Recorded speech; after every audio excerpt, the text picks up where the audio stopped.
Voilà, on va se garder à la fin de la présentation, donc un moment pour vos questions. Voilà, donc n'hésitez pas à la fin de la présentation, vous savez, vous avez un outil pour lever la main ou même à les poser directement dans le chat. Par contre, voilà, on les traitera plutôt à la fin, hein, plutôt que d'avoir des questions tout au long de la présentation. Je tiens donc tout d'abord à remercier notre partenaire, donc la Banque Populaire. Donc là, je suis à côté d'Angelo Peritor et de Dominique Bourjou, voilà, qui représentent la Banque Populaire. Et puis, on a aussi Frédéric Gontard, donc, qui est connecté à distance. Et puis, nous avons… Jean-Hubert Viard. Comment? Jean-Hubert Viard. Et Jean-Hubert Viard. Ah oui, très bien, parfait. Et puis, voilà, nous avons également le soutien, je crois que Manuel Lénas est présent, d'EDF Une Rivière, un Territoire. Et Oui. bien évidemment, voilà, salut Manuel, de l'ADK et de l'Ordre des experts comptables. Il me semble que Mohamed est connecté aussi. Donc, s'il y a même des questions par rapport à la comptabilité notamment, on pourra effectivement te solliciter. On va vous donc proposer effectivement deux parties dans ce webinaire. Donc, une première partie, donc, je vais traiter sur les aides financières. Donc, bien évidemment, on va parler des aides par rapport au Covid, des subventions directes à l'investissement et des autres sources de financement. Et puis, donc, nos partenaires de la Banque Populaire traiteront la deuxième partie et on fera un focus notamment sur le PGE, hein, qui est complètement d'actualité. Le prêt artisan et commerçant que nous avons mis en place en partenariat avec la Banque Populaire. Et puis, bien évidemment, les autres financements plus classiques bancaires. Voilà, donc juste quelques mots par rapport à notre hub. Donc vous verrez, donc après vous aurez un petit mail, vous pourrez vous connecter sur notre hub qui s'appelle CMA Connexion. Donc là, c'est quelque chose qui est assez sympa parce que vous allez pouvoir retrouver différents éléments et notamment notre intervention avec les supports, donc le webinaire et peut-être différents documents qu'on pourra effectivement vous rajouter. Donc n'hésitez pas à la fin de la réunion à créer votre compte sur notre hub CMA Connexion. Vous avez même, je vous montre rapidement, vous avez même un petit QR code pour le faire. Voilà, donc ça, c'était les petits préalables. Donc, on va attaquer la première partie donc, sur les aides financières et les autres sources de financement.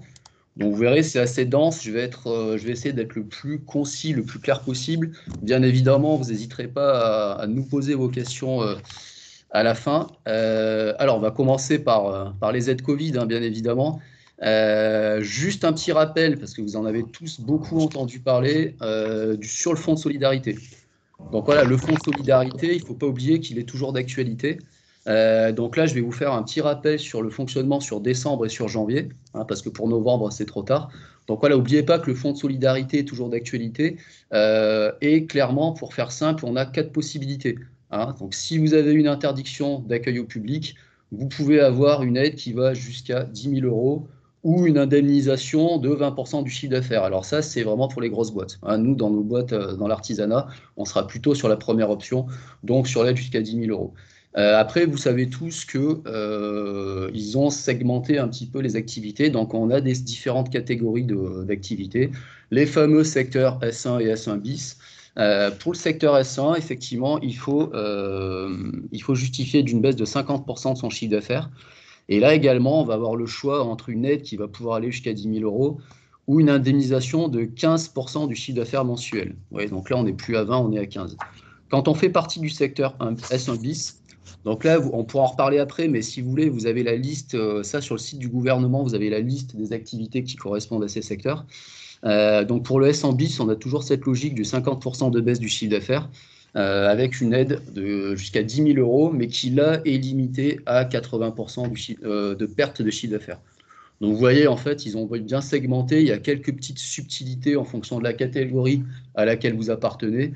Mais une fois qu'on a bien compris finalement dans quelle catégorie on se trouve, il n'y a pas de souci derrière. Ce qui est intéressant, c'est si on ne fait pas partie de ces secteurs, on a toujours, vous savez, le premier fonds de solidarité qui avait été établi au mois de mars, qui, voilà, si on ne rentre pas dans les autres critères, mais qu'on a une baisse de 50% de son chiffre, où on peut aller chercher le fameux fonds de solidarité jusqu'à 1 500 euros. Ce qu'ils ont sorti là dans l'évolution et donc qui concerne aussi le mois de décembre, c'est intéressant, c'est pour… alors, ils parlent de stations de montagne et environ. Là, donc, l'aide peut aller jusqu'à 10 000 euros dans la limite de 80% de perte du chiffre d'affaires. Mais là, c'est aussi intéressant d'aller voir la liste des communes parce que c'est vraiment montagne et environ de façon très très large. Donc ça vous permet finalement tout simplement d'avoir une aide plus importante dans le cas où vous ne vous rentrez pas tout simplement dans les cases précédentes. N'oubliez pas, hein, ça j'insiste là-dessus, parce qu'après les détails, vous pourrez les retrouver aussi sur le site des impôts, que la demande pour le fonds de solidarité du mois de décembre est à faire avant le 28 février. Hein, donc on est le 23, donc c'est effectivement c'est la semaine prochaine. Hein, donc il ne faut pas traîner par rapport à ça, parce qu'après, si vous ratez le coche, eh ben, c'est trop tard. Hein, on ne peut plus revenir en arrière. Voilà, donc ça, c'était effectivement pour le mois de décembre. Pour le mois de janvier, ce sera plus simple parce que les modalités sont les mêmes, hein, donc on retrouve les mêmes catégories. Donc vous savez que vous faites toujours la demande du fonds sur le site des impôts avec votre compte particulier, donc il ne faut pas se tromper, parce qu'après on va vous demander le SIREN, les coordonnées de l'entreprise. Et là, pour le mois de janvier, tout ça va être ouvert à partir de fin février. Normalement, j'avais vérifié en début de semaine, ce n'était pas encore possible. Donc là, les demandes vont pouvoir être faites dans les prochains jours. Voilà, donc ça, c'est, voilà, on en parle depuis un moment, hein, du fonds de solidarité. Mais n'oubliez pas que voilà, il est toujours d'actualité et normalement, il devrait être prolongé jusqu'à fin juin. Donc, en fonction des conditions, on devrait encore pouvoir faire des demandes. Et on se rend compte que finalement, ça couvre pas mal d'activités et on peut aller chercher des montants quand même intéressants. Voilà, donc s'il y a des questions là-dessus, on pourra, n'hésitez pas, on en parlera, on pourra approfondir tout ça tout à l'heure. Je vais vous parler d'une aide effectivement à l'investissement qui a été mise en place au niveau de notre région, de la région Auvergne-Rhône-Alpes. Donc ça, c'est quand même intéressant. Alors, il n'y a pas forcément beaucoup de boîtes qui ont investi en 2020. Par contre, quand vous avez effectivement investi en 2020 et que vous avez un local commercial, c'est-à-dire dans le sens où vous recevez du public, hein, du client particulier, vous pouvez aller chercher une subvention de 25% des investissements que vous avez réalisés, donc des dépenses éligibles. Donc ça, c'est quand même pas rien. Alors bien évidemment, c'est dans le cadre où vous avez investi en 2020, mais ça permet voilà, d'aller chercher un quart, 25% du montant en subvention auprès de la région. Et là, je vous ai mis le lien direct là, dans la présentation sur le site de la région Ambition Éco qui vous explique effectivement toute la démarche à suivre par rapport à ça. Hein, vous verrez que désormais, la plupart des subventions sont traitées sur le portail des aides hein, de la région et tout est dématérialisé. Donc c'est plutôt quand même, c'est plutôt bien fait. Alors, je continue avec un dispositif qui n'est pas forcément très connu, mais où il y a quand même des fonds importants et il ne faut pas hésiter de le solliciter. C'est le fonds Région Unie. Donc là, on est encore effectivement dans le cadre de notre région Auvergne-Rhône-Alpes. Et ce fonds Région Unie, il permet, quand on en fait la demande, d'aller chercher une avance de trésorerie remboursable. Donc cette avance, elle est quand même assez intéressante parce qu'elle est comprise entre 3 000 et 30 000 euros. Donc bien évidemment, aujourd'hui, nous, le contexte fait que il y a beaucoup d'entreprises qui ont besoin de trésorerie, tout simplement pour absorber leurs charges. Donc là, on est vraiment dans une avance de trésorerie qui va vous permettre d'absorber vos charges. Donc il faudra justifier le montant demandé par rapport aux charges. Donc ce sera effectivement des charges. On n'est pas dans une avance pour financer un investissement. Attention. Donc là, c'est bien de la charge fixe de l'entreprise. Ça peut être du loyer, ça peut être d'autres charges fixes. Et ce qui est intéressant par rapport à cette avance, donc, c'est qu'elle est sur une durée de 5 ans, mais avec un différé de 2 ans.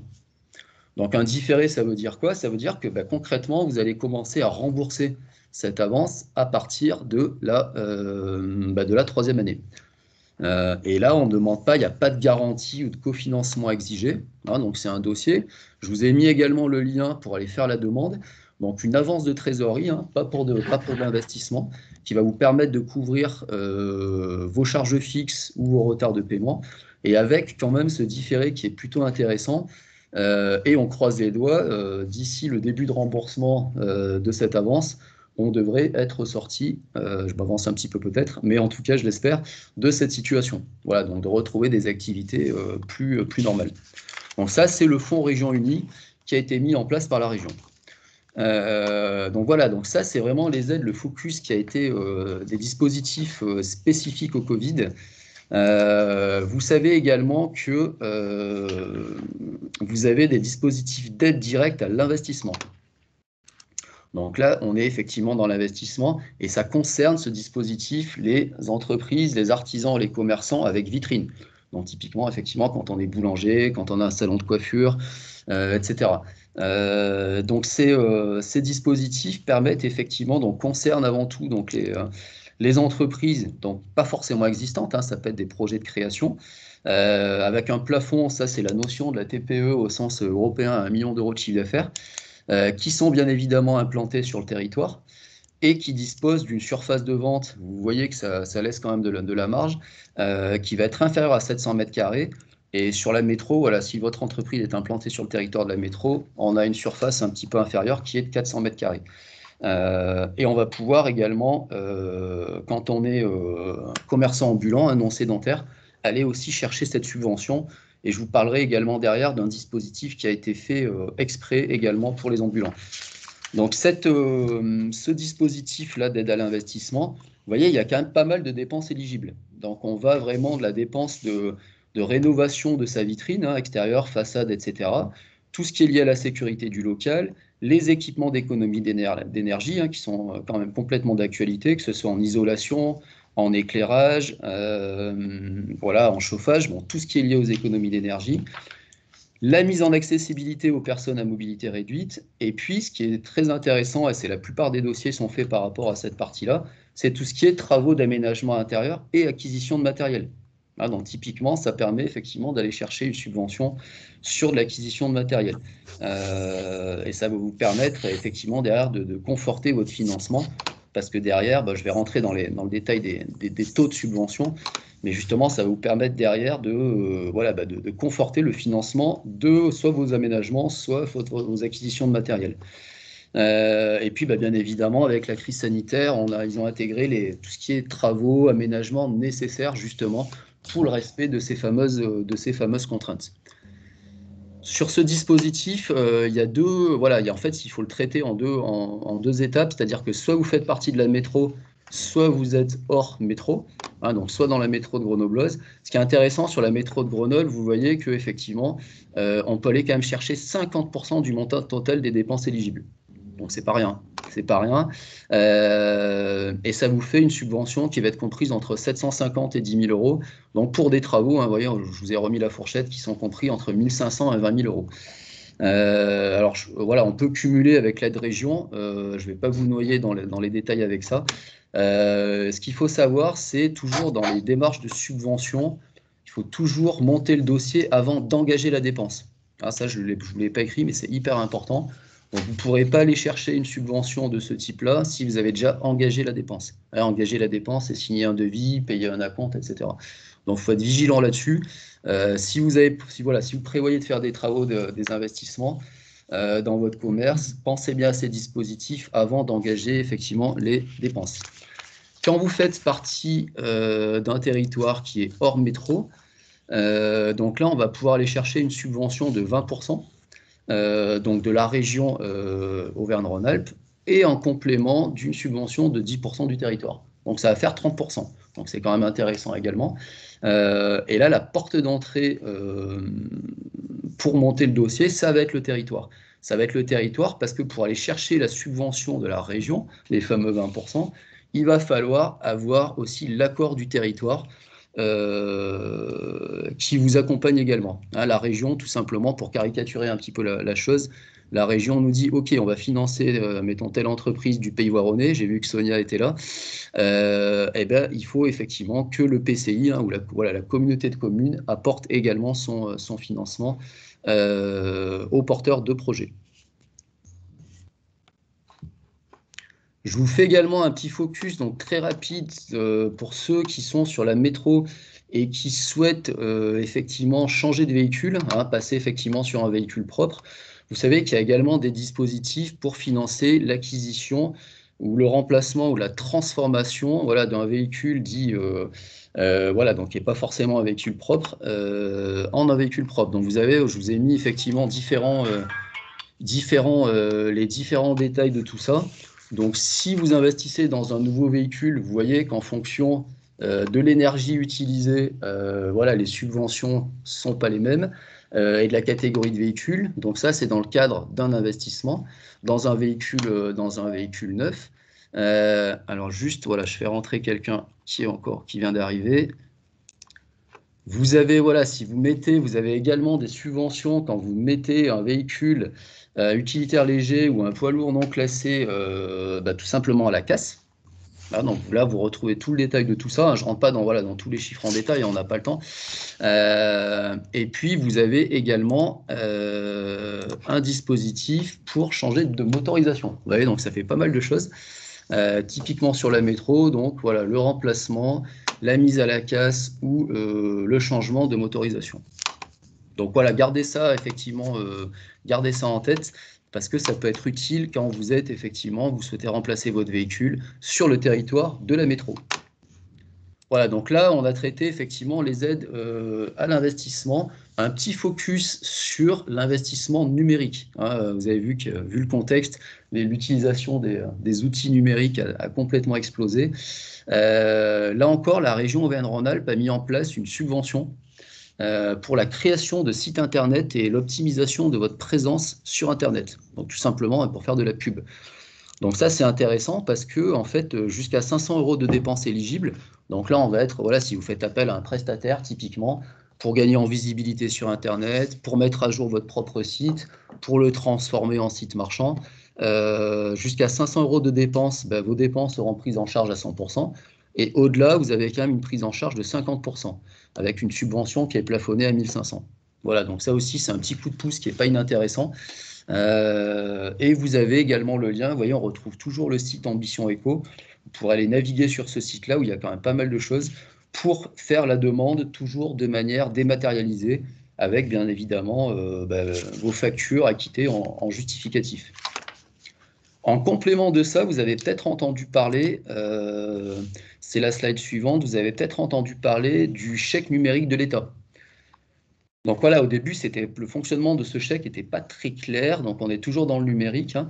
Mais c'est bien effectivement un chèque qui va être cumulable avec la subvention que je viens de vous évoquer juste auparavant. Par contre, il concerne les entreprises qui ont eu une interdiction d'accueil au public lors du second confinement. D'accord. Ouais, donc il y a quand même ce critère-là. Et à partir du moment où on a au minimum 450 € de dépenses engagées, on peut bénéficier de ce chèque. Donc là, on est effectivement sur des dépenses pareilles d'investissement numérique, hein. Et si vous sollicitez les deux dispositifs, ce qu'il faut savoir, c'est qu'on va pas, voilà, il faudra que ce soit pour des factures différentes. Vous ne pourrez pas vous faire, entre guillemets, subventionner 2 fois la même dépense. Et là, par contre, c'est un dispositif qui est national. Donc là, vous avez également le lien pour faire la demande. C'est le site francenum.gouv.fr. Un petit focus également sur un dispositif qui est très intéressant pour nos artisans, nos commerçants qui sont non sédentaires. Donc non sédentaires, hein, commerce ambulant, typiquement food truck, etc. Ce qui est intéressant dans ce dispositif, vous voyez, c'est qu'en plus, ça a un effet rétroactif. Donc rétroactif, dépenses éligibles retenues à compter du 1er janvier 2020. Et là, on va pouvoir aller quand même chercher 25% des dépenses éligibles. Et ce qui est intéressant dans ce dispositif, c'est que le véhicule est intégré dans les dépenses éligibles. Donc quelqu'un qui a un projet ou qui a un food truck ou qui a acheté un food truck par exemple en 2020 va pouvoir aller chercher effectivement cette subvention de 25%. Donc vous voyez, ça fait des dépenses éligibles qui sont comprises entre 2 et 40 000 €. Donc avec une subvention, si on a fait des investissements à 40 000, on va pouvoir chercher une subvention à 10 000 €. Donc vous voyez, c'est quand même aussi un dispositif qui est très intéressant pour les activités non sédentaires. Vous voyez, donc j'ai essayé de vous présenter ça de façon la plus claire possible. Donc vous voyez, il y a différents dispositifs. L'investissement, un ciblage sur le numérique, un ciblage sur le non sédentaire. Donc vérifiez bien effectivement la catégorie, bien évidemment, dans laquelle vous trouvez. Et surtout, l'objet de ce webinaire, c'est que vous ne passiez pas à côté effectivement de certains éléments. Alors, quelques éléments sur les autres financements qui aujourd'hui existent. Vous avez peut-être déjà entendu parler du pré-croissance TPE-PME. Donc ça, c'est un dispositif qui est mis en place par la BPI.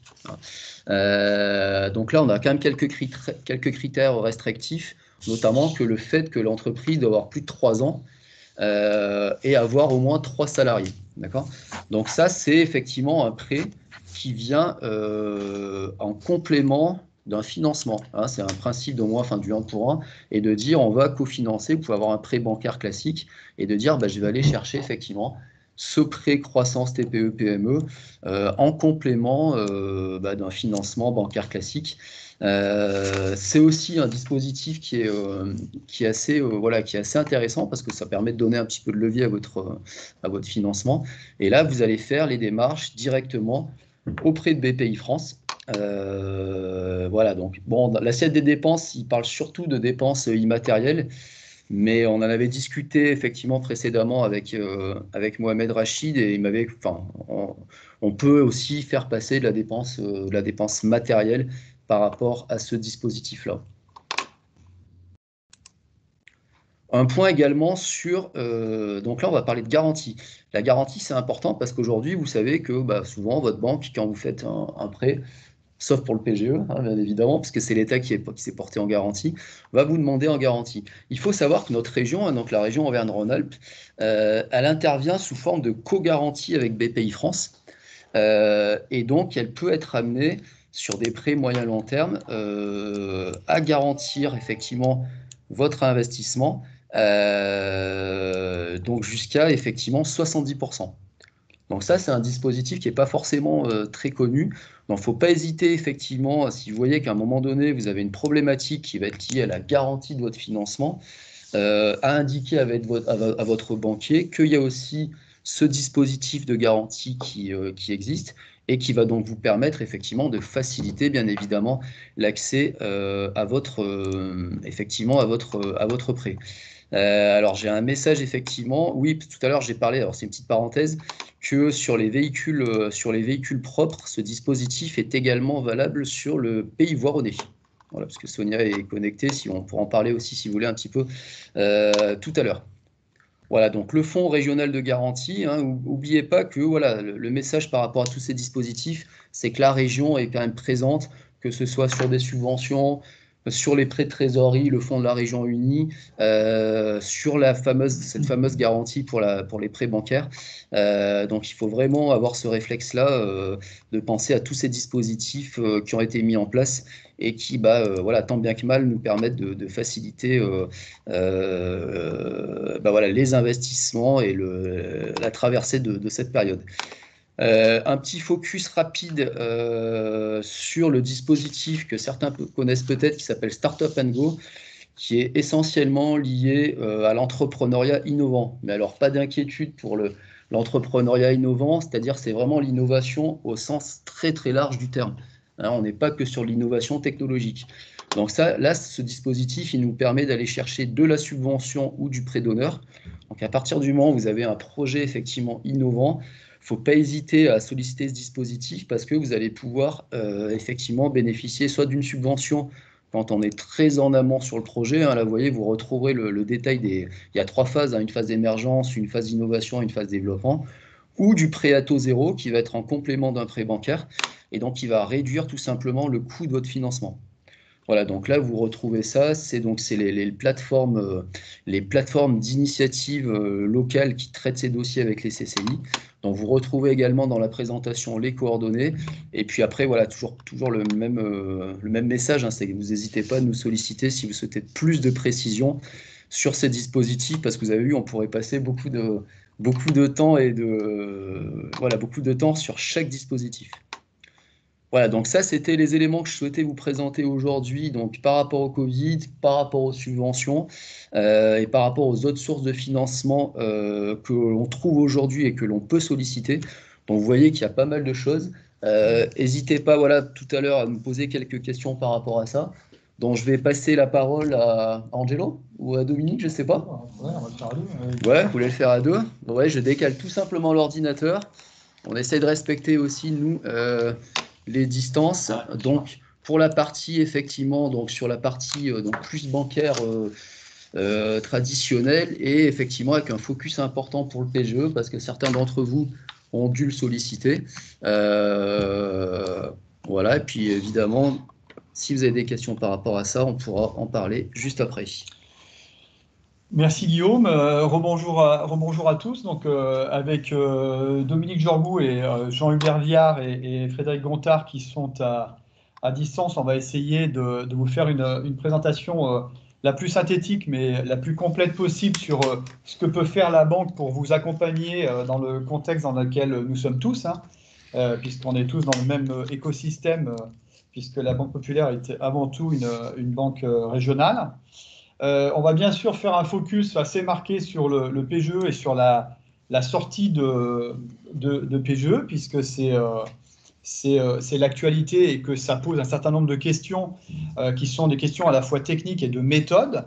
Donc on va essayer de sortir de la logique du type de crédit. On finira également sur les crédits d'accompagnement, les crédits court terme, parce qu'on se souhaite tous qu'il y ait une reprise à un moment ou à un autre et que forcément la banque devra répondre à ces besoins induits, puisque ça voudra dire qu'il y a un redémarrage de l'économie et que ça induit des besoins qu'on doit servir. Voilà en gros pour la perspective qu'est la nôtre sur les 20 à 30 minutes qui vont nous servir à faire cette présentation. Le premier, je ne sais pas si tu es sur le bon slide. D'accord, ça marche. Alors, le premier, si tu veux prendre la main pour faire défiler. Le premier slide, c'est tout ce qu'on a pu dire de manière assez synthétique sur le PGE et sur le pourquoi du PGE. Alors, pour faire simple, le PGE est un crédit de trésorerie qui a vu le jour l'année dernière en parallèle de la crise et du premier confinement. Ça reste un crédit de trésorerie qui, de manière assez simple, est destiné à amortir dans la durée les impacts liés à la crise sanitaire, à la crise du Covid-19. Les entreprises concernées, vous le voyez, c'est beaucoup d'acteurs économiques. Les banques, on a entendu beaucoup de choses sur le rôle des banques. Alors, les banques sont distributrices du PGE. Le PGE bénéficie d'une garantie de l'État à 90%. Ça n'est pas un prêt de l'État, c'est bien un prêt des banques. Les banques ont l'obligation de ne prendre absolument aucune autre forme de garantie dans l'octroi du PGE. La garantie de l'État à hauteur de 90% se suffit à elle-même. Et la mise en place du PGE ne doit pas s'accompagner d'une suppression des crédits court terme que votre établissement a pu mettre en place par ailleurs. C'est vraiment un crédit, un apport en trésorerie qui est destiné, encore une fois, à pallier les effets induits au minimum de la carence d'activité enregistrée pour faire simple. Quand je dis qu'on va parler de méthode, je pense que ce que vous attendez, et nous, ce qu'on a besoin de communiquer, au-delà de la volonté qu'est la nôtre à Banque Populaire, d'être dans une approche qui est une approche évidemment individualisée, proactive, et une démarche de quasi sur-mesure, évidemment, et il ne peut pas en être autrement. Et ce qu'on veut aussi vous faire passer comme message, mais on aura peut-être l'occasion de prendre quelques questions à la suite, c'est vraiment le dispositif, la démarche, les outils qu'on a mis en place pour vraiment accompagner cette sortie de PGE, sachant que sortie est peut-être un abus de langage, parce que vous savez que les PGE peuvent continuer d'être souscrits jusqu'en juin 2021. On a donc quelques mois devant nous qui permettent le recours à cette typologie de crédit. Les critères d'octroi sont assez simples. Le montant est déterminé par le chiffre d'affaires. On prend toujours en référence l'exercice 2019. Comme vous le voyez à l'écran, c'est 25% du chiffre d'affaires hors taxe. Alors, ce n'est pas tout à fait vrai s'agissant de ce qu'on appelle les PGE saison, qui concernent beaucoup d'activités du CHR, qui, eux, bénéficient d'un octroi basé sur les 3 meilleurs mois de chiffre d'affaires, tout ça étant mis en place pour accompagner l'aspect saisonnalité et donc un aspect cyclique de l'activité pour pouvoir être un peu plus proche de la réalité du besoin. On ne prend pas à l'instant T en compte, on y reviendra tout à l'heure dans la partie démarche et la partie méthode, l'exercice 2020, et sachant que le PGE, dans sa configuration, dans sa composition, est bien un crédit basé sur 6 ans, puisque vous avez la première période qu'on appelle la phase 1 du PGE, et qui est donc la période qui va commencer de s'éteindre maintenant, là, fin mars, début avril, et qui comporte cette période initiale, un différé total d'amortissement. S'ouvre maintenant, dans les semaines qui viennent, la phase 2 du PGE, qui est construite, elle, sur 5 ans. On a bien un contrat, un crédit qui s'étale sur 6 ans, sachant que, on va y revenir de manière progressive et peut-être un peu plus précise, la banque a l'obligation, la responsabilité de vous solliciter, pour les bénéficiaires du PGE, entre le 8e et le 10e mois, pour arriver à un atterrissage à partir du 12e sur un choix, qui peut être un choix de remboursement, d'amortissement, d'un choix partiel. Voilà. Donc il y a un certain nombre de possibilités qui sont offertes, mais l'important, c'est bien sûr les possibilités qui sont offertes contractuellement, mais c'est également ce qui entoure ces possibilités. Donc c'est la méthode, c'est ce qu'on va vous demander, ce qu'on attend, ce que vous pouvez faire en termes de visibilité sur l'activité économique et bien évidemment sur les impacts en trésorerie, en lien, et c'est très très important, en lien avec l'expert comptable qui pour nous est un interlocuteur, un acteur absolument central dans la démarche qui est la nôtre, puisqu'on est, nous, vous allez le voir, on va revenir encore une fois sur la partie méthode, dans une analyse qui est multicritère. Et cette analyse multicritère et les outils qu'on a pu construire et mettre en place pour l'appréhension de ces besoins-là, post-PGE, si j'ose dire, ils sont basés sur une approche qui est quasi tripartite entre la banque, vous, chef d'entreprise, et l'expert comptable. On est dans une vision qui est une vision prospective, hein, si tant est que ce soit possible, parce qu'on est bien conscient du fait que dans le contexte qui est complètement atypique, il n'est pas simple, il n'est pas automatique d'avoir une vision la plus stable des choses. Et ça, c'est une donnée que nous, on a intégrée. Et j'insiste bien sur cet aspect, non seulement pour déterminer les modalités de sortie du PGE, mais également les modalités d'accompagnement de crédit, que ce soit du crédit d'exploitation, donc du crédit à court terme, hein, sur les besoins ponctuels qui sont liés au cycle d'exploitation, aux ventes, à la production, etc., mais également aux aspects inhérents aux investissements et au financement des investissements, qui soient de capacité, de développement, etc. Donc c'est vraiment une logique la plus large possible, et qui est une des responsabilités premières qui caractérise la banque, au minimum dans la période qu'on est en train de traverser. Sur la période, la phase 2, je vais te laisser peut-être un peu la parole, Dominique, pour qu'on partage un peu cette présentation. La phase 2, donc, elle s'étale sur 5 ans. Vous le verrez tout à l'heure, on a mis un graphique qui est assez parlant et qui permet de bien matérialiser cette période 2 de 5 ans, sachant que la première année de cette période de 5 ans peut faire l'objet d'un différé en capital. Je dis bien d'un différé en capital, hein, ça veut dire que pendant cette première année de la phase 2, si j'ose dire, vous avez la possibilité de ne pas payer la part capitale du PGE. C'est important. Alors ça peut être contre-intuitif, parce qu'on peut considérer, mais ça, il faut bien sûr le partager avec l'expert comptable, que ça soulage la trésorerie à l'instant T, évidemment, puisque on ne paye pas cette part en capital, on paye les intérêts, éventuellement l'assurance, mais que ça reporte cette charge en capital sur l'année 2 de cette deuxième période, et mécaniquement, vous avez une charge en trésorerie qui est un peu plus lourde sur la phase d'amortissement proprement dite de cette phase 2, et qui donc implique mécaniquement, financièrement, un remboursement qui n'est plus que sur 4 ans et non pas 5. Voilà. Donc c'est des aspects qu'il faut avoir à l'esprit et pouvoir bien analyser avec l'expert comptable. Vous savez que ce prêt en phase 2 est assorti d'un taux d'intérêt qui est basé sur un indice financier qui s'appelle l'Euribor 3 mois.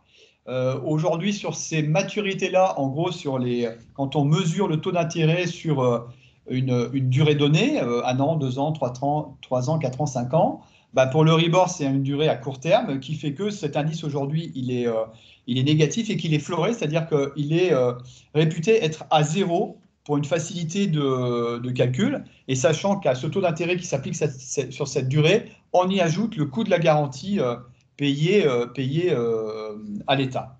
Donc, on a toujours dans la détermination du taux sur les 5 ans que dure la phase 2, un prix, un coût qui est composé à la fois de la part de la garantie de l'État et du taux d'intérêt par la banque qui est bien souvent à prix coûtant.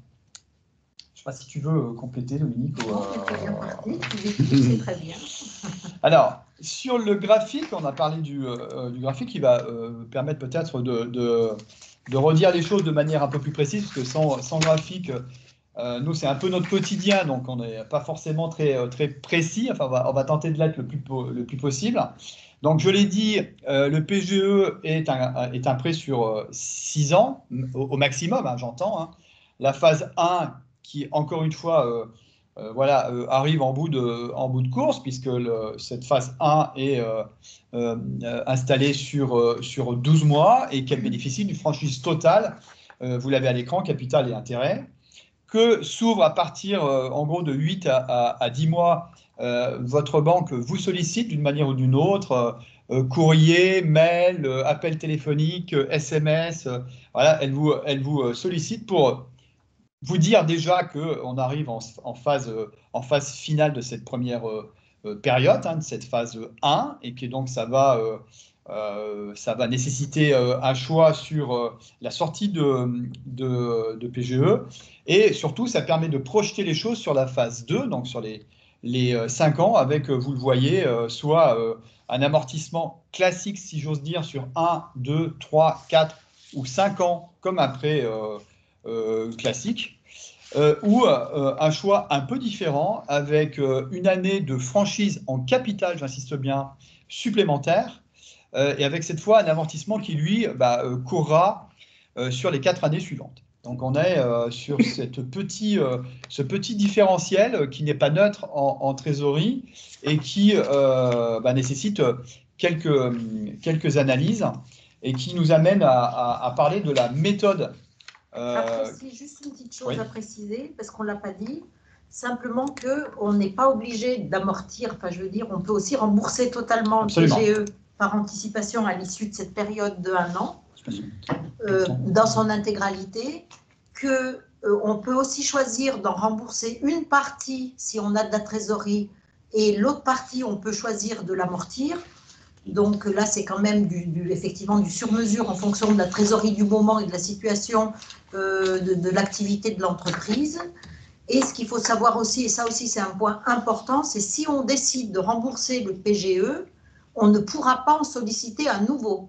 Donc c'est pour ça qu'il faut faire très attention au choix qu'on fait, parce que vaut peut-être mieux le garder dans le doute ou le rembourser un petit peu si jamais on a de la trésorerie, et le garder pour se dire j'attends de voir comment ça va évoluer, parce qu'une fois que j'aurai remboursé l'intégralité du PGE, je ne pourrai pas en souscrire un autre. Sauf si l'intégralité de l'enveloppe des 25% n'a pas été consommée. Donc, il y a quand même cette limite. Et un autre petit point de vigilance, c'est on a dit que les PGE ne pouvaient être sollicités que sur la base des bilans de 2019. Donc, attention pour les entreprises qui sont déjà en train de sortir des bilans 2020, parce que s'ils n'ont pas demandé de PGE avant, je veux dire, sur la base d'un bilan 2020, on ne pourra pas en accorder. Donc là aussi, pour les bilans qui vont sortir 31 décembre et qui ne sont encore pas parus, s'il y a des besoins de financement de PGE complémentaires, j'allais presque dire, dépêchez-vous de les demander avant que les bilans ne sortent. C'est vrai, c'est vrai. Ça, c'est important aussi. On peut peut-être mettre le slide suivant, s'il te plaît. Voilà, oui, effectivement, précision importante de Dominique, il y a l'emprunteur reste absolument libre de son choix. Notre rôle, notre mission, si j'ose dire, c'est vraiment l'accompagnement en lien avec l'expert comptable. Dominique l'a dit de manière très claire, il y a la possibilité de rembourser totalement, rembourser partiellement et d'amortir le solde, ou amortir en totalité. C'est tout à fait clair. Ce qui doit être clair également, c'est en gros la méthode qui est posée, et au minimum pour Banque Populaire, hein, ce que le banquier attend, ce que le banquier peut et doit lire dans les comptes et dans tout ce qui est hors les comptes. Hein, tout n'est pas automatiquement dans les chiffres, et on doit pouvoir projeter les choses, les interpréter, et échanger avec vous et avec votre expert comptable sur l'ensemble. Nous, on a construit notre approche, et encore une fois, au sens large du terme, hein, sur la sortie de PGE, puis sur tout le reste, parce qu'on espère tous que le développement, les besoins d'investissement vont continuer d'exister après le PGE. Nous, notre rôle, il est encore une fois assez simple. Tout est construit autour de l'appréhension des besoins. Nos outils et la méthode qu'on a posée, c'est de pouvoir analyser 3 choses qu'on va voir avec vous.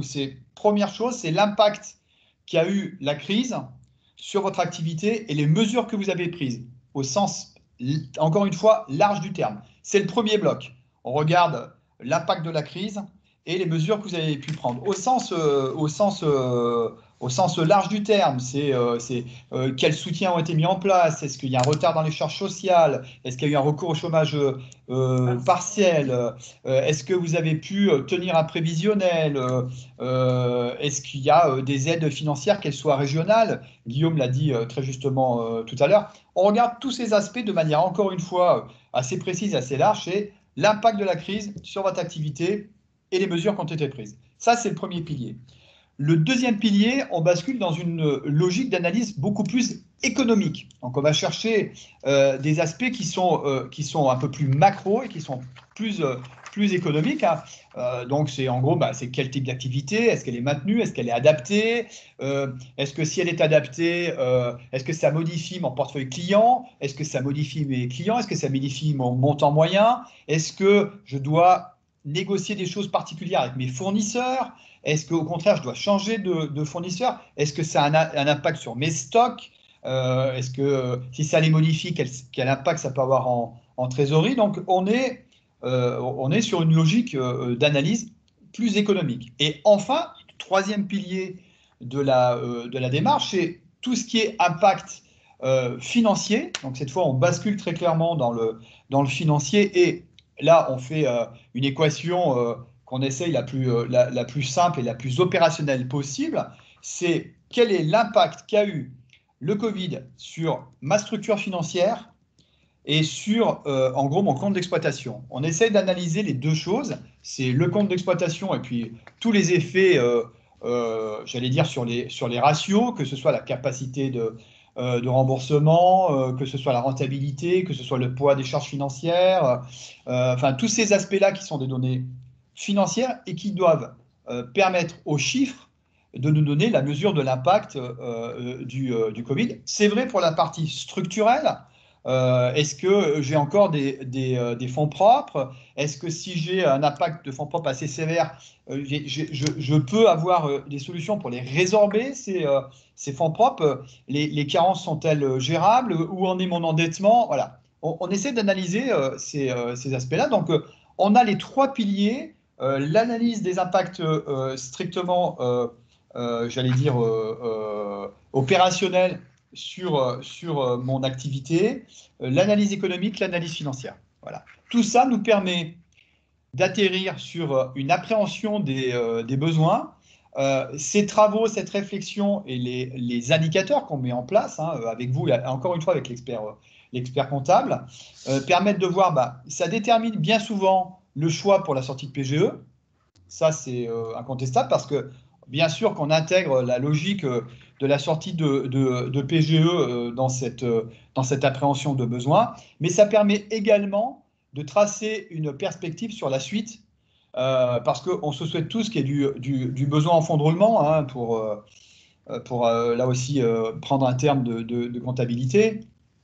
Ça voudra dire que le cycle d'exploitation a redémarré, ça voudra dire que les impacts, certes, on les a gérés et qu'ils ont forcément modifié un peu les choses en termes de cycle, en termes de production, en termes financiers, etc. Mais que la machine redémarre et que il faut que la banque soit là et qu'elle soit à la hauteur de la situation pour, encore une fois, accompagner la sortie de PGE, et le reste, on va y revenir de manière structurelle, financement d'investissement, etc., et de manière plus opérationnelle, s'agissant des ratios de trésor, des ratios de rentabilité et du cycle d'exploitation, puisqu'on a mis un slide sur tout ce qui est crédit court terme, crédit d'exploitation.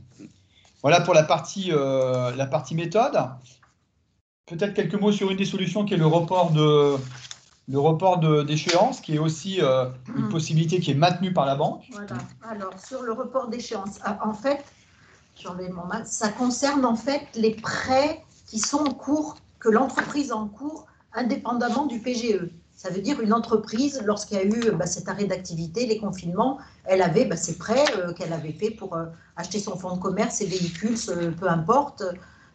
Et puis, elle a eu besoin probablement d'avoir recours également au PGE. Et à une période où effectivement il n'y avait pas de rentrée, plus d'activité, moins de rentrée ou pas, la banque a donné la possibilité aux entreprises de ne plus payer, de reporter les échéances des prêts en cours pour une période de 6 mois. Donc certains recours ont été automatiques au niveau de la banque en fonction de certains critères, notamment d'activité, enfin certaines critères, en tout cas toutes les activités où on savait qu'elles avaient été obligées de fermer, les reports automatiques ont été proposés et les clients, c'est par défaut qu'ils ont dit non, finalement j'ai de la trésorerie, j'ai un petit trésor de guerre, je vais pouvoir m'en sortir, sinon automatiquement on proposait le report. Et pour les autres, c'était sur demande, donc parce que des activités n'étaient pas arrêtées, mais ils ont été impactés par ailleurs par un certain nombre d'événements, ce qui fait qu'ils faisaient la demande de report et on l'acceptait. Les 6 mois, puisque le confinement a démarré au mois de mars, vous doutez bien que les 6 premiers mois, ils sont échus, donc ce qui veut dire que, en toute logique, les entreprises ont eu à recommencer à rembourser leurs prêts. Sauf qu'entre-temps, deuxième confinement. Donc, en fait, on a réitéré un petit peu la même possibilité, c'est-à-dire un report possible, donc une deuxième possibilité de report pour 6 mois. Mais là, il n'y a pas eu d'automatisme parce que ça dépendait un petit peu des situations. Mais par contre, la possibilité est toujours ouverte, donc, de ces reports de 6 mois. Et il y a une petite particularité, bien évidemment, pour les activités qui ont été très impactées, voire qui n'ont pas démarré, comme tout ce qui est restauration, tout ce qui est spectacle, un certain nombre d'activités donc très particulières. Et pour elles, il y a le moratoire était de 12 mois. Pour les clients, enfin les entreprises qui ne l'auraient pas demandé à ce jour ou qui avaient demandé que 6 mois en disant on va voir comment ça va se passer, il y a possibilité encore donc de prévoir une période de franchise. Voilà. Je ne sais pas si Jean-Hubert veut peut-être dire quelque chose sur... C'est parce que ça serait bien sur tout ce qui est THR, hôtel, ouais. Hôtel, je ne sais pas, Jean-Hubert, si tu veux dire 2 mots. Je ne sais pas s'il est connecté, s'il entend, je sais pas. Normalement, oui. Alors... Jean-Hubert, c'est... non, c'est comment ça? C'est Jean-Hubert Viard. Oui, Jean-Hubert. Alors là, j'ai Pierre invité. Alors, je ne sais pas si c'est lui. Sinon, Fred Gontard nous dira quelque chose. Oui, Fred. Il n'y a pas de souci, comme il doit prendre la parole. On va sur le pré-ARA, Je vais passer sur le pré-ARA avant de revenir sur les financements court terme. Voilà.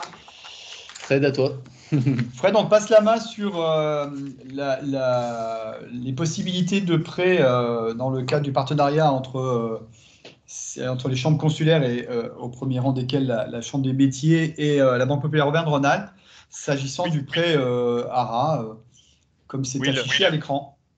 Oui, bonjour à tous. Oui. Alors, je m'entends un peu je m'entends de l'écho, mais c'est pas grave. Effectivement, un dispositif très particulier a été mis en place effectivement au sein de chaque chambre de métier sur la région Auvergne-Rhône-Alpes en partenariat avec la Banque populaire Auvergne-Rhône-Alpes. Et là, effectivement, on parle du développement parce qu'on a beaucoup parlé du sujet du PGE et de comment financer les besoins liés à la crise, mais on peut parler aussi développement et l'idée c'est comment ma banque peut m'accompagner dans le développement et là effectivement on a un dispositif qui fait que les chambres de métiers en partenariat avec effectivement le réseau des banques populaires peut vous accompagner sur le développement, la création et la reprise parce que Dieu merci, il y a toujours des entreprises qui se développent et des porteurs de projets qui veulent créer, voire reprendre des entreprises. Alors, je vais me permettre de parler en 2 minutes du dispositif qui commence un petit peu à être connu maintenant, qui est le prêt artisan et commerçant Auvergne-Rhône-Alpes, puisqu'effectivement, on a parlé, là, on est avec la chambre de métier, mais c'est un dispositif qu'on peut trouver aussi au sein des chambres de commerce.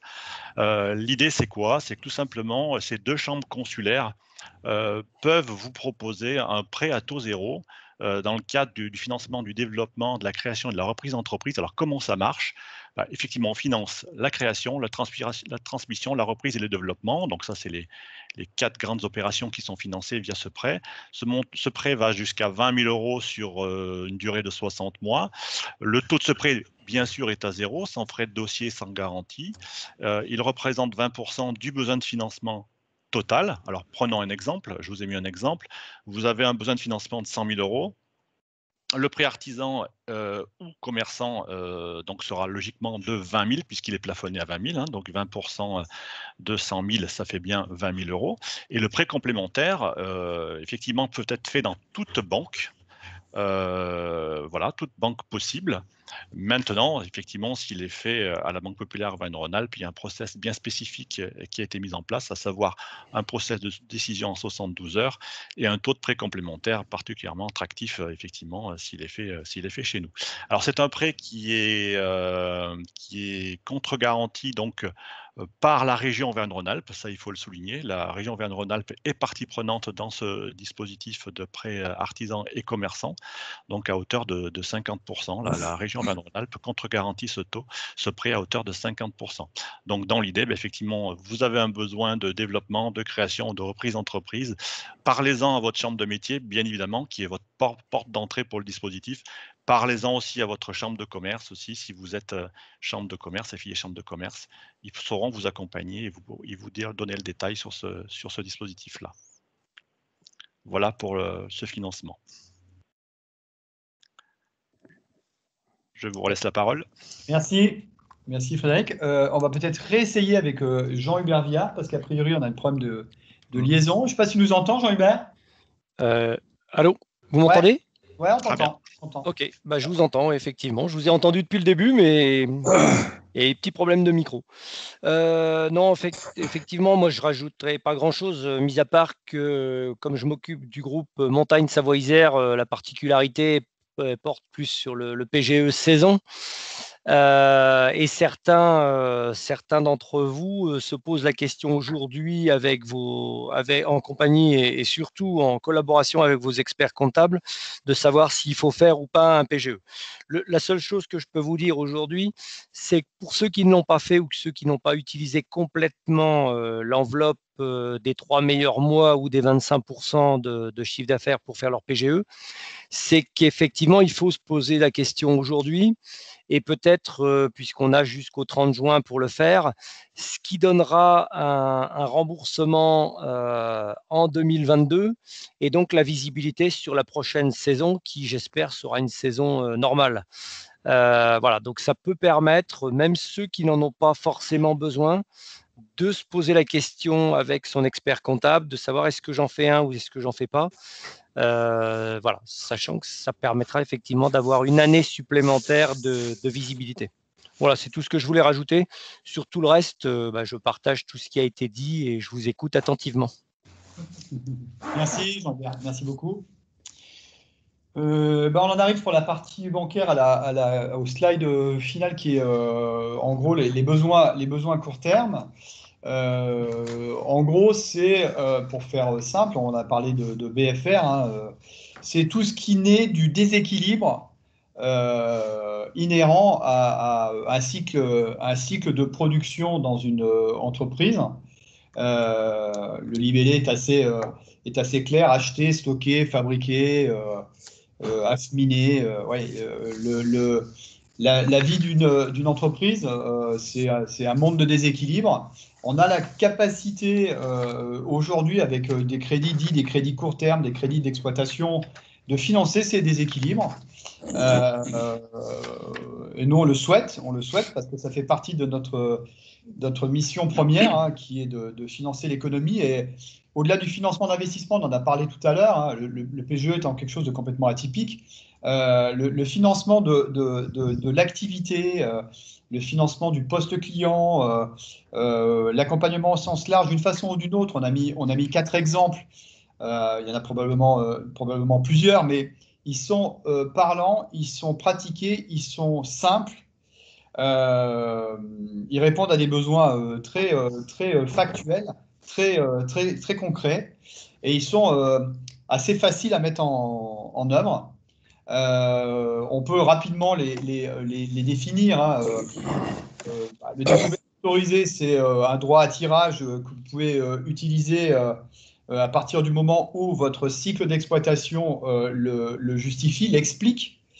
Ça permet de pallier à certains décalages pour faire de manière assez simple, pour ne pas dire simpliste, les décalages entre les entrées et les sorties en trésor sur votre compte bancaire.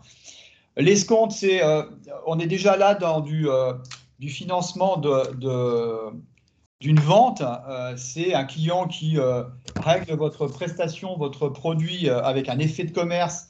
Cet effet de commerce qui est représentatif de la créance peut être mobilisé. Donc, on peut faire de manière assez simple l'avance de cet effet de commerce avec une date d'échéance et un taux d'intérêt appliqué qui fait que le montant de l'effet avec le taux d'intérêt sur la durée, ça constitue un crédit et ça permet de bénéficier de la trésorerie de manière un peu plus rapide et pas d'attendre la date d'échéance de l'effet de commerce.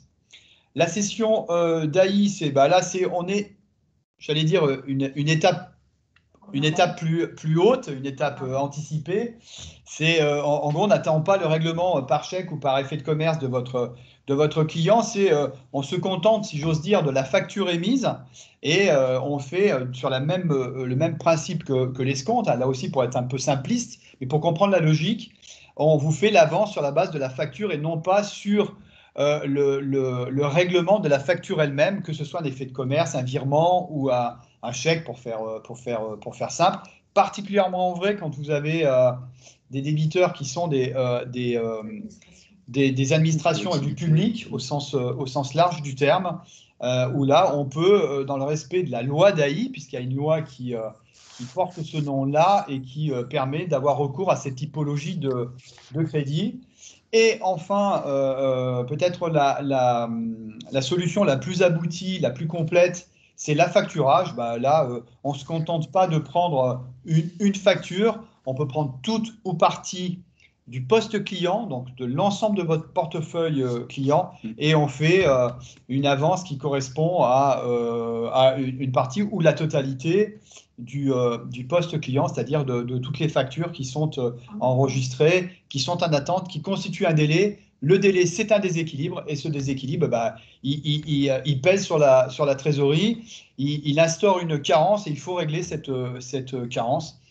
S'il y avait un principe expliquant les crédits court terme, que ce soit le découvert, l'escompte, l'ADAI ou la facturage, c'est ça, le cycle d'exploitation génère un déséquilibre. Le déséquilibre, c'est une carence et un trou dans la trésorerie. La banque peut, avec ces solutions-là, compenser ce trou de trésorerie et permettre que le cycle d'exploitation continue de se développer, avoir une charge financière. Bien évidemment, ces crédits ont un coût, mais cette charge financière peut être maîtrisée et peut vous permettre une gestion de trésorerie négative d'abord, positive ensuite, qui est de toute façon facilitante et que nous, on fera en parallèle de ce qu'on peut faire sur le moyen terme, hein, ce qu'on a dit tout à l'heure sur le financement d'investissement au minimum, quel que soit l'investissement d'ailleurs. Faire notre rôle avec vous de financeur de l'économie, parce que, encore une fois, j'avais commencé par ça tout à l'heure, ça sera mon mot de conclusion, on est dans le même écosystème. Quoi qu'on puisse entendre ici ou là, la banque est partie intégrante de l'écosystème. Elle l'alimente autant qu'elle s'en nourrit, parce que ça fait partie du cycle économique. Voilà. Merci en tout cas de votre écoute. Merci Angelo, merci à tous les quatre pour toutes ces explications très, très utiles. Angelo, d'ailleurs, tu l'as souligné, qu'effectivement, notamment parler du rôle de l'expert comptable. Mohamed, je sais que tu es connecté. Est-ce que tu peux dire quelques mots effectivement à nos auditeurs par rapport à ça, sur justement voilà, le fait de bien travailler en collaboration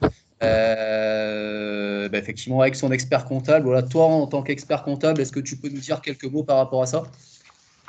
Je voudrais rebondir sur ce qu'a dit Angelo, c'est-à-dire que la période actuelle nous a montré combien on était dépendants les uns des autres et qu'il fallait qu'on se donne la main de manière à ce que l'économie, à ce que les entrepreneurs puissent au moins passer la période actuelle dans des conditions les moins difficiles possibles. Donc, effectivement, jamais la collaboration entre les différents partenaires, des artisans, commerçants, etc., n'a été forte, avec effectivement les aides de l'État qui, vous l'ignorez pas, vous avez tout à l'heure mis les conditions qui, effectivement, changent de mois en mois. Celle du mois de janvier, on pourra le faire qu'à partir de fin février. Donc, c'est vrai que on s'est beaucoup mobilisé auprès de nos clients, hein, c'est notre fonds de commerce, et puis bon, c'est notre rôle d'être à leur côté, c'est important dans cette période difficile. La première discussion a été par rapport à la mise en place des PGE. Alors il y en a qui on avait besoin véritablement qui l'ont mis en place et d'autres qui l'ont fait plus par précaution, ce qui peut servir, ce qui est aussi une attitude prudente et normale. Je remercie la Banque Populaire pour le petit schéma là, qui a été projeté, où on a effectivement la synthèse de ce qu'on peut faire. Et effectivement, on a jusqu'au 30 juin pour éventuellement demander le PGE complémentaire ou le PGE si on n'a pas utilisé jusqu'à maintenant.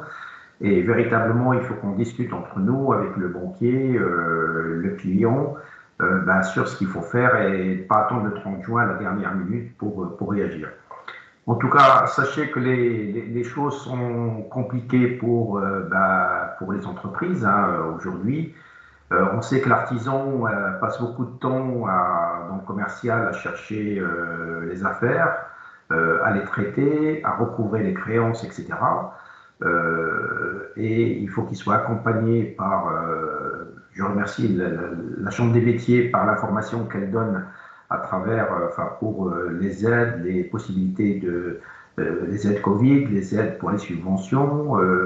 La région s'est beaucoup mobilisée, la métropole également, mais c'est vrai qu'il faut agir à temps de manière à ne pas louper, j'allais dire, les aides qu'on peut avoir parce qu'elles sont utiles et c'est dommage de passer à côté parce qu'on a passé un délai qu'il ne fallait pas. Donc en tout cas, sachez qu'on est mobilisé avec la Chambre des métiers, avec la Banque Populaire, que je voudrais remercier particulièrement parce que j'ai eu effectivement des dossiers à traiter et j'ai eu une oreille très attentive, non seulement en accompagnement, mais également en délai, ce qui est très important par les temps qui courent. On a vu aussi que effectivement les impôts et l'URSSAF, à qui on a demandé un effort exceptionnel, globalement ont réagi dans les temps et ont versé globalement les aides dans les temps, ce qui a permis quand même que les entreprises soient pas trop en difficulté. Donc je voudrais pour conclure, si vous avez des questions, je suis là.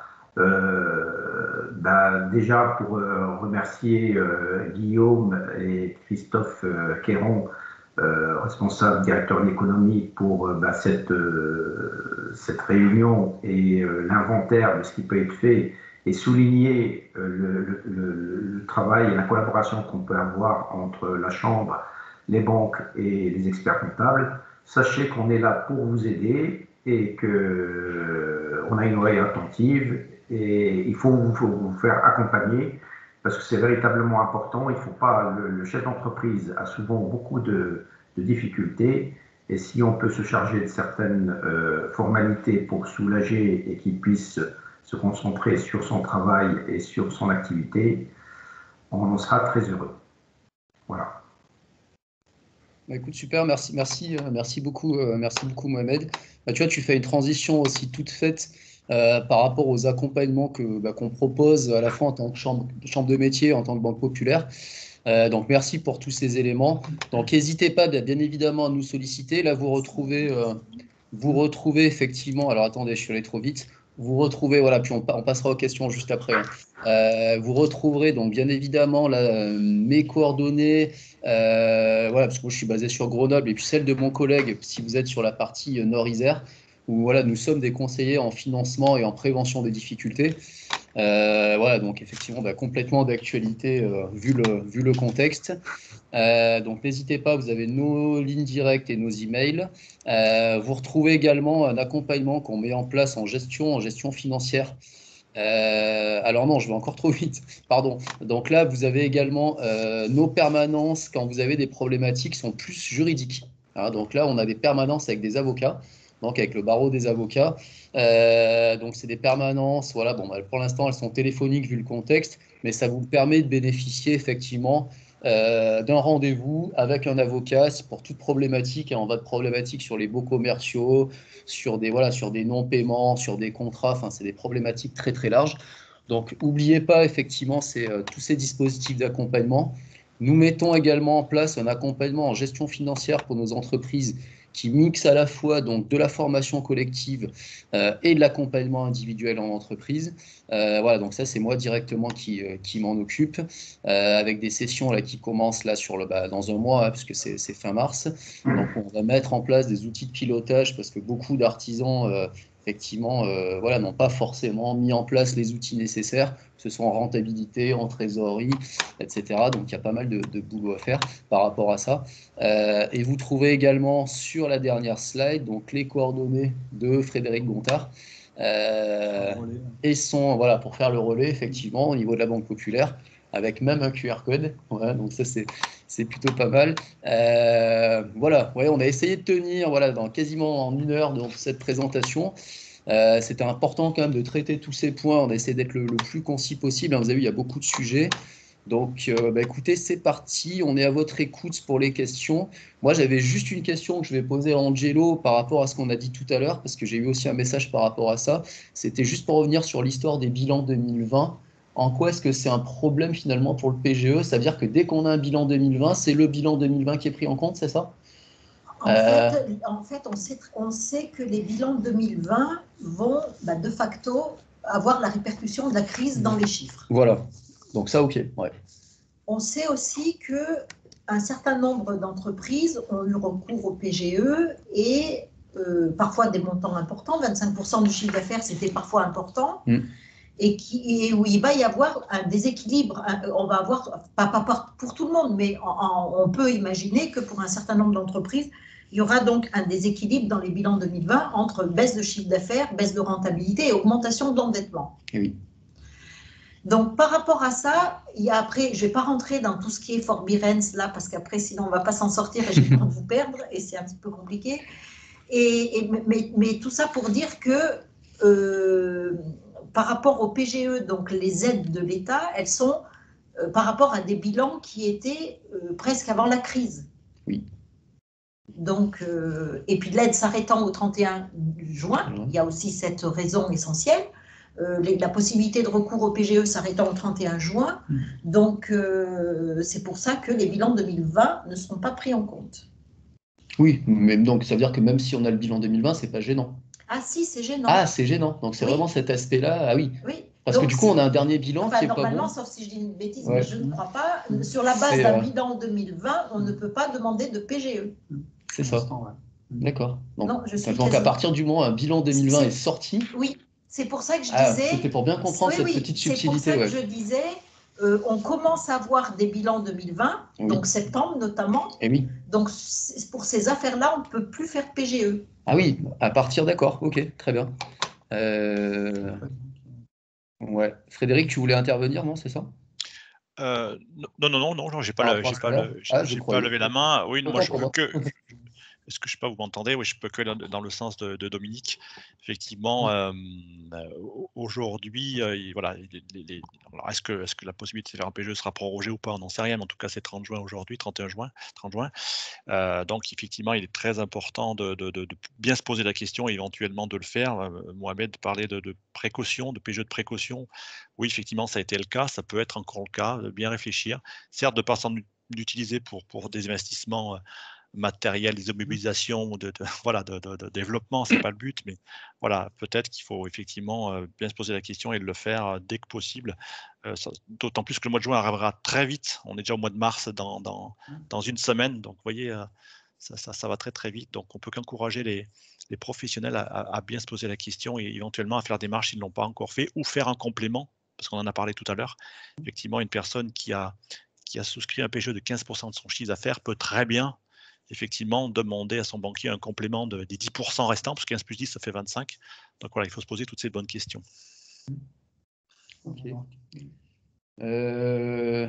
Ok, merci effectivement pour ces précisions sur ce point. Est-ce qu'il y a d'autres questions? Alors, je vois qu'il y a une main levée, donc c'était peut-être Jean-Hubert Viard, hein, c'est ça? Ou est-ce que ou est-ce qu'il y a une question ou pas? Ouais. Non, j'ai pas levé la main, moi, c'est bon. C'est juste, voilà, il y avait la main là sur le Teams, mais. Ok, est-ce qu'il y a d'autres questions? N'hésitez pas, hein, on est là vraiment pour répondre pendant quelques temps à vos questions, soit sur la partie subvention, soit sur la partie voilà, PGE, enfin s'il y avait des choses qui n'étaient pas claires, ou est-ce que si tout est clair, tant mieux, hein, c'était le but, bien évidemment. Non, pas de questions? N'hésitez pas à prendre la parole, parce que là, je ne vois pas si tout le monde lève la main ou pas. Je vais juste vérifier dans les participants. Donc Jean-Hubert, c'était bon. Pas de questions en particulier? Bon, ça veut dire que ça a été clair, tant mieux. Écoutez, allez, encore 30 secondes, le temps juste qu'on vous salue. Merci en tout cas pour votre participation.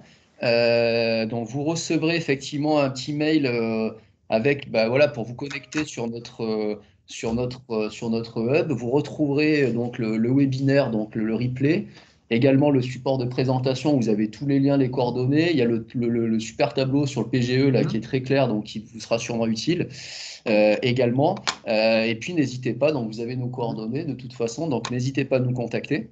Nous vous répondrons avec plaisir. Voilà, écoutez, merci à tous, merci à nos partenaires de la Banque Populaire. Merci à tous. Merci à vous. Merci et à puis voilà, à votre disposition, bien évidemment, après par mail ou au téléphone, si vous avez d'autres questions qui vous arrivent. Alors, merci Guillaume, merci à tous. Merci et puis à bientôt. Merci. Au revoir. Au revoir. Ouais, merci à